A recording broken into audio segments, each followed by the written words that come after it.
बिस्मिल्लाहिर्रहमानिर्रहीम। अस्सलाम वालेकुम नाज़रीन। मौसम की ताज़ा तरीन रिपोर्ट के मुताबिक पंजाब के बेशतर बालाई और वस्ती शुमाल मशरक़ी इलाकों में शदीद गरज चमक के साथ मूसलाधार बारिश का सिलसिला शुरू हो चुका।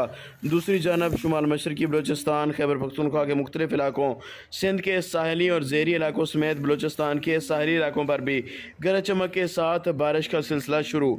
तफसीलात के मुताबिक अगले 24 घंटों के दौरान सुबह पंजाब, खैबर पख्तूनख्वा, बलूचिस्तान और सिंध के मुख्तलिफ इलाकों में गरज चमक के साथ बारिश का इम्कान है। इस दौरान मानसहरा, कोस्तान, एबटाबाद, हरीपुर, सवात, चारसदा, सवाबी समेत खैबर पख्तूनख्वा, पंजगोर, लसबेला, वरान, तुरबत, खारान, योब, बारखान, पसनी और माड़ा समेत लोरलई और ज़ियारत के इलाकों, कोहलू और नसीराबाद के इलाकों, हत्ता के गवादर के इलाकों में भी गरज चमक के साथ बारिश का इम्कान है। सुबह सिंध का जिक्र किया जाए जहाँ सांगड़, टट्टा, बदीन, थरपारकर, उमरकोट, मीरपुर खास, हैदराबाद, कराची और साहली इलाकों पर भी गरज चमक के साथ बारिश का इम्कान, जबकि बरी, रावलपिंडी, इस्लामाबाद, अटक, चकवाल, झेलम, सरगोदा, सियालकोट, नारोवाल, हाफिजाबाद, मियांवाली, भक्कर, लिया, मंडी बहाउद्दीन, झंग, फैसलाबाद, टोबा, टेक सिंह, ओकाड़ा, साहिवाल, शेखुपुरा, बहावलनगर, बहावलपुर, मुल्तान, रहीम यार खान समेत डेरा गाजी खान और सुबह पंजाब के शुमाल मशरक़ी, बालाई और वस्ती इलाकों में शदीद, जबकि जनूबी इलाकों में कहीं कहीं बारिश का इम्कान है।